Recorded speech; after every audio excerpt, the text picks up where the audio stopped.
Merhabalar, Ayşe Deniz'in Örgü Evi YouTube kanalıma hepiniz hoş geldiniz. Kanalımdan kucak dolusu selamlar, sevgiler sunuyorum.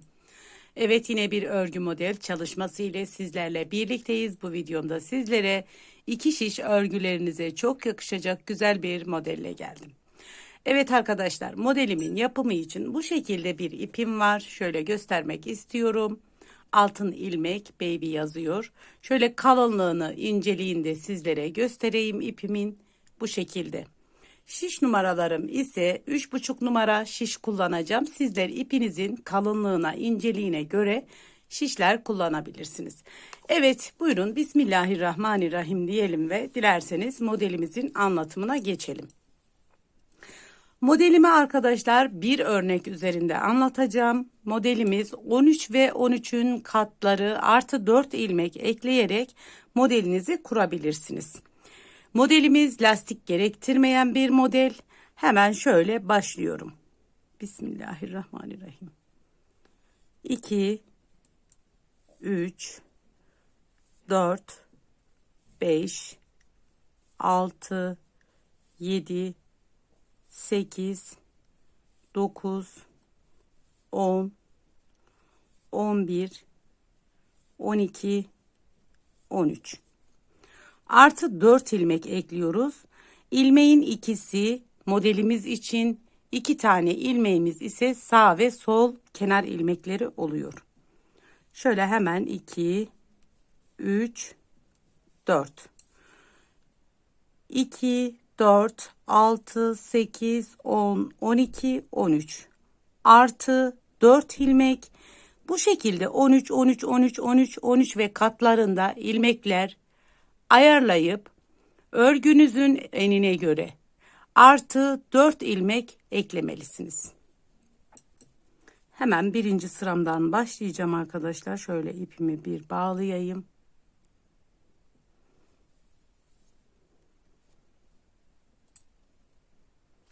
Şöyle ipimi kenara alayım, daha rahat çalışalım.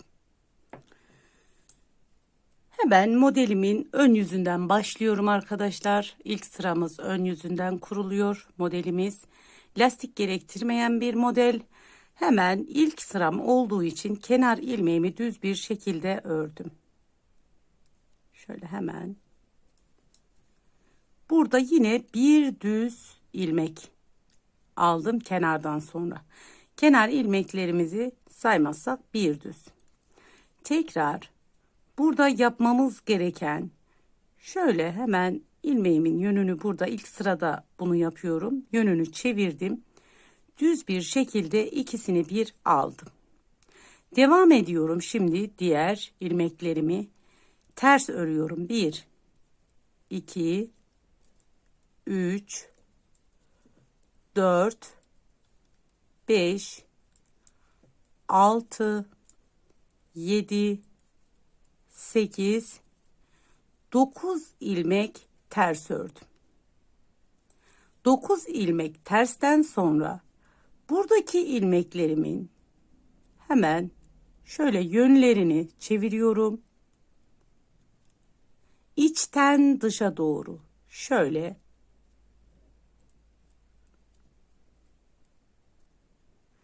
bir kesim yapıyorum. Tekrar burada kenar ilmeğimle bir tane daha ilmeğim var. Düz bir şekilde ördüm. Kenar ilmeğimi de ters ördüm. Birinci sıramızı bu şekilde tamamlamış olduk. Modelimizin arka yüzü ikinci sırasında ise kenar ilmeğimi örmeden aldım. Kenar ilmeğimden sonra bir ters, diğer ilmeklerimizi de şöyle ters bir şekilde örüyoruz. Modelimizin arka yüzünde bütün ilmeklerimizi ters örüyoruz.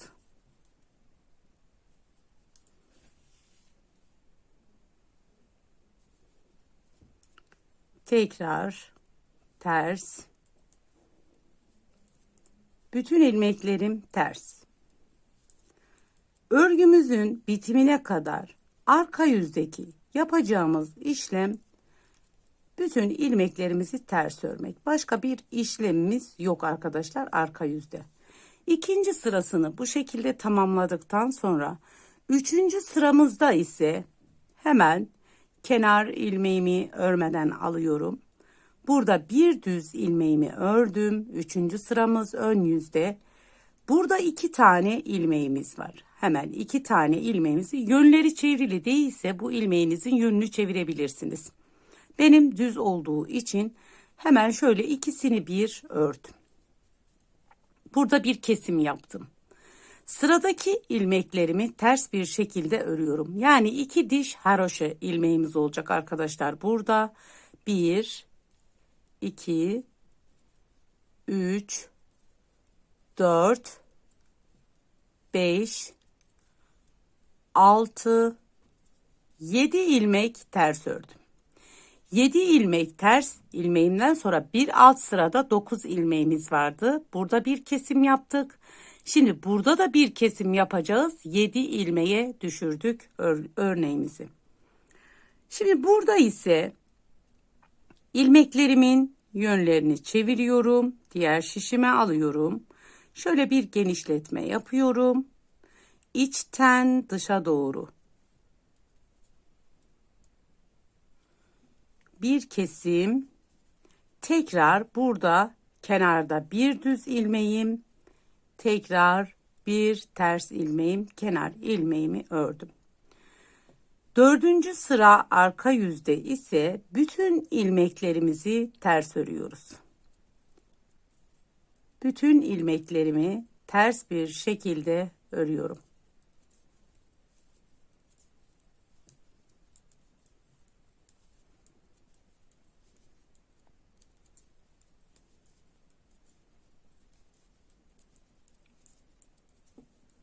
Yine kenar ilmeğimi de ters ördüm.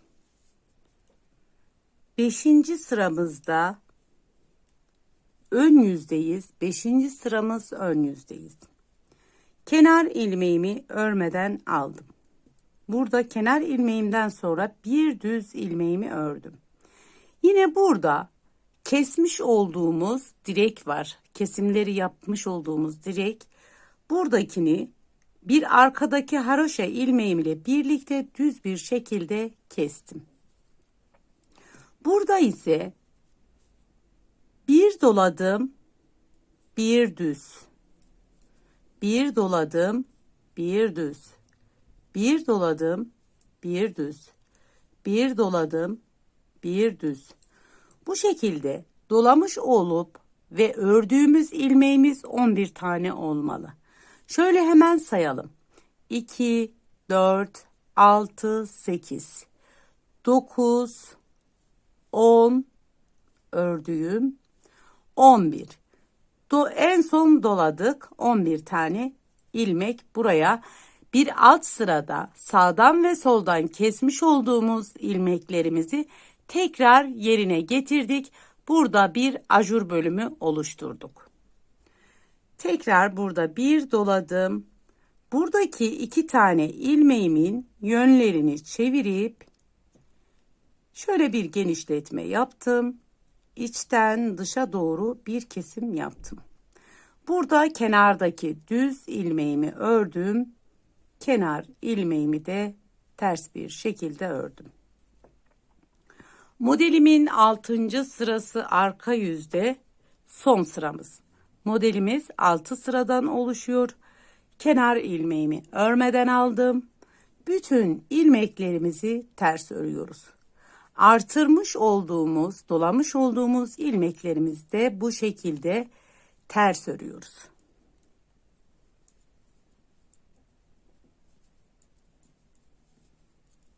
Dilimli, şahane bir model.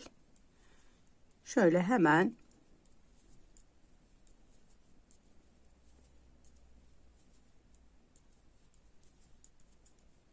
kenar ilmeğimi de ters bir şekilde ördüm. Evet arkadaşlar, modelimizi bir kez kurmuş olduk. Şöyle göstermek istiyorum. Modelimizi bir kez kurduk. Şimdi ikinci örneğimin ilk sırasını yeni başlayanlar olduğu için şöyle tekrar bir sırasını göstermek istiyorum. Burada bir alt sırada ne yaptıysak bu aşamaya kadar aynısını tekrar ediyoruz. Kenar ilmeğimi örmeden aldım. Bir düz. Buradaki ilmeğimi ikisini bir düz bir şekilde kestim. Tekrar burada ters. 1, 2, 3, 4, 5, 6, 7, 8, 9. İlk sıramızda 9 ilmek örneğimizde örüyoruz. Sonra buradaki ilmeğimizin yönlerini çevirdik. İçten dışa doğru bir kesim yaptık. Burada düz ve kenar ilmeğimizi ters bir şekilde ördük. Şimdi artık buradan sonra tekrar edip gidiyoruz. Sonra buradaki arka sırada giderken ters örüyoruz. Buradan geldiğimizde buradaki 9 ilmeğimizi 7 ilmeğe düşürüyoruz. Yine tekrar ters örüyoruz arka sırada. Ön sırada ajur bölümünü oluşturuyoruz. Yani bir dolayıp bir örüyoruz. Bu kadar basit bir model arkadaşlar. Evet, şöyle ben daha önce büyük parça üzerinde yapmış olduğum örneğimi gösterdiğim zaman daha iyi anlaşılacaktır. Evet, şöyle hemen daha önce yapmış olduğum modelimi sizlere göstereyim. Bu da sizlerle birlikte bir örnek üzerinde çalışmış olduğumuz parçamız. Bu da ben 3 örnek üzerinde yapmış olduğum dilimli örgüm arkadaşlar. Evet, şöyle hemen göstereyim. Orta kısmı şöyle, bu ortadaki gelen kısımlar kesim yaptığımız bölümler. Burada ben şöyle sizlere bir örnek olarak anlattım. Burada diğer tarafta başlamış olduğunuzda 13, 13, 13 artı 4 ilmek. Yani bu şekilde ayarlayabilirsiniz modelinizi. Evet, bu modelden neler yapabiliriz hanımlar? Bu modelden çok güzel çeyizlik örgüler yapabiliriz. Çok güzel bebek örgülerinde kullanabiliriz. Gençlere bluzlar yapabiliriz. Hırkalar yapabiliriz. Bu şekilde alt kısmı kıvrılma olmayan, düzgün duran, düzgün dilim küpürlerle şahane duran bir örnek. Bir o kadar da hızlı ilerleyen bir model. Evet arkadaşlar, bu videomda sizlere bu modelin yapımını detaylı bir şekilde elimden geldiğince anlatmaya çalıştım. Umarım modelimi beğenmişsinizdir. Umarım sizler de benimle birlikte yaparsınız. Evet, bir videomuzun daha sonuna geldik. Bu aşamaya kadar beni izlediğiniz için çok teşekkür ederim. Bir diğerki videomuzda görüşmek dileğiyle. Allah'a emanet olun. Hoşça kalın. Kendinize iyi bakın.